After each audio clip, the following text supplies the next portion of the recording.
Σκεφτείτε τα πρωτοσέλιδα των εφημερίδων, τα κεντρικά δελτία ειδήσεων, το περιεχόμενο των μέσων κοινωνικής δικτύωσης. Οποιαδήποτε ημέρα της εβδομάδας, σε οποιοδήποτε μέρος του κόσμου. Τι βλέπετε?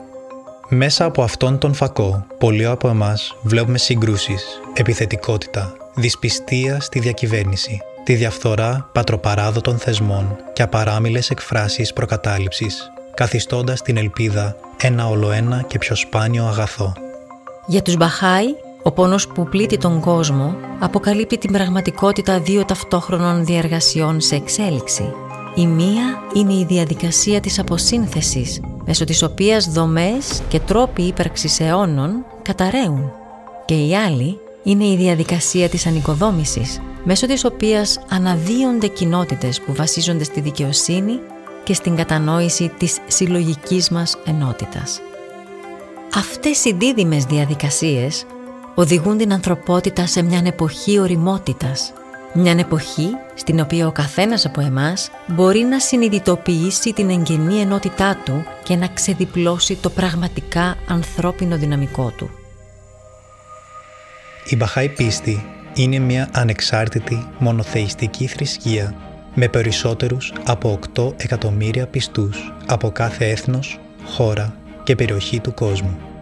Αυτή η ανθρώπινη οικογένεια, αν και απίστευτα ποικιλόμορφη και ευρέως διαδεδομένη, είναι ενωμένη μέσω της αγάπης της για τις διδασκαλίες του Μπαχάουλlah, του προφήτη ιδρυτή της Μπαχάι πίστης. Το μήνυμα του Μπαχάουλlah επικεντρώνεται σε 3 αρχές. Η ενότητα του Θεού. Ο ένας δημιουργός, ο Θεός, καθοδηγεί την ανθρωπότητα, αν και αποκαλείται με διαφορετικά ονόματα ανά τους αιώνες και σε διαφορετικές περιοχές και χώρες. Η ενότητα της θρησκείας.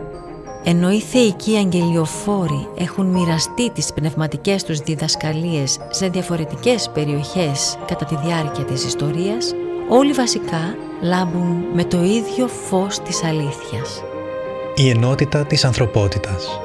Είμαστε όλοι μέλη μιας ανθρώπινης οικογένειας. Αυτή η πραγματικότητα απαιτεί να εξαλειφθούν πλήρως οι προκαταλήψεις, είτε αυτές σχετίζονται με τη φυλή, τη θρησκεία ή το φύλο.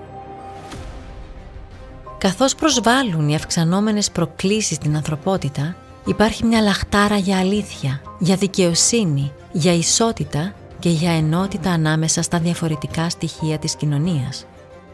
Σε χωριά, γειτονιές, κομμοπόλεις και πόλεις σε όλο τον κόσμο, οι Μπαχάι, μαζί με τους φίλους και τους γείτονές τους, συμμετέχουν σε δραστηριότητες οικοδόμησης κοινοτήτων. Σε αυτή τη διαδικασία, όλοι μαθαίνουν να συμβάλλουν στη δημιουργία κοινοτήτων που ευημερούν πνευματικά και υλικά. Βέβαια, η οικοδόμηση ανθυρών κοινοτήτων συνεπάγεται αυξανόμενη πολυπλοκότητα. Πώς λοιπόν μια παγκόσμια θρησκεία όπως η Μπαχάι πίστη, η οποία δεν έχει κλήρο, διαχειρίζεται τις υποθέσεις της κοινότητας? Σε τοπικό, εθνικό και στη συνέχεια διεθνές επίπεδο, οι Μπαχάι εκλέγουν δημοκρατικά τα διοικητικά τους όργανα. Παρόλο που αυτό μπορεί να ακούγεται παρόμοιο με τις διαδικασίες που εκτιλήσονται σε πολλά μέρη του κόσμου στην κοινωνία των πολιτών, η διαδικασία των Μπαχάι είναι μοναδική. Σε αυτή την ιερή διαδικασία των εκλογών των Μπαχάι δεν υπάρχουν κόμματα, δεν υπάρχουν υποψηφιότητες, δεν υπάρχει καμία προεκλογική εκστρατεία. Είναι εμπιστευτική και μυστική η ψηφοφορία. Αντί να είναι διχαστική και καταστροφική, η εκλογική διαδικασία γίνεται μια ευκαιρία για τα άτομα να σκεφτούν με προσευχή ποιος θα μπορούσε να υπηρετήσει καλύτερα και ανιδιοτελώς την αναπτυσσόμενη κοινότητα. Όποιος εκλεγεί στα διοικητικά όργανα υπηρετεί εθελοντικά. Οι Μπαχάι εκλογές γίνονται μέσα σε μια ατμόσφαιρα βαθιάς περισυλλογής και βαθιάς αφοσίωσης, οικοδομώντας εμπιστοσύνη μεταξύ των ατόμων και των θεσμών.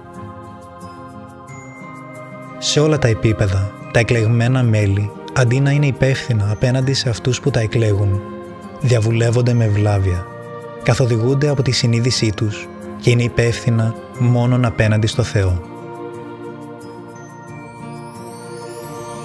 Αυτό το νέο μοντέλο διαχειριστικής τάξης μετατρέπει την τρέχουσα αντίληψη της εξουσίας ως μέσο κυριαρχίας και υπεροχής σε μια αντίληψη της εξουσίας που έχει τις ρίζες της στην αγάπη, την ενότητα, την ταπεινή υπηρεσία και τις αγνές πράξεις. Μια απεριόριστη δύναμη για να μεταμορφώνει καρδιές, να οικοδομεί ικανότητες, όχι απλώς να εξασκεί εξουσία πάνω σε άλλους. Και αυτή η μοναδική διαδικασία, η οποία έχει ξεκινήσει σε χωριά, πόλεις και χώρες σε όλο τον κόσμο, κορυφώνεται εδώ, στη Χάιφα, στο όρος Κάρμιλος. Κάθε 5 χρόνια, περίπου 1.300 εκλεγμένοι αντιπρόσωποι από περισσότερες από 170 χώρες ταξιδεύουν στη Χάιφα για να ψηφίσουν και να εκλέξουν τα 9 μέλη του Διεθνούς Διοικητικού Οργάνου της Μπαχάη Πίστης, τον Παγκόσμιο Οίκο Δικαιοσύνης. Η εντολή που δόθηκε στον Παγκόσμιο Οίκο της Δικαιοσύνης από τον ίδιο τον Μπαχαολά είναι πολύ βαρισίμαντη και περιλαμβάνει την άσκηση θετικής επιρροής στην ανθρωπότητα, την προώθηση της εκπαίδευσης, την επίτευξη της ειρήνης, την εδραίωση της παγκόσμιας ευημερίας και τη διαφύλαξη της ανθρώπινης αξιοπρέπειας. Αντί να σχετίζονται με την εξουσία ή τη φιλοδοξία, οι Μπαχάη εκλογές είναι μια έκκληση για θυσία, μια έκκληση για υπευθυνότητα, μια έκκληση για αξιοπιστία, μια έκκληση για διαβούλευση, μια έκκληση για ταπεινή συναναστροφή, μια έκκληση για υπηρεσία.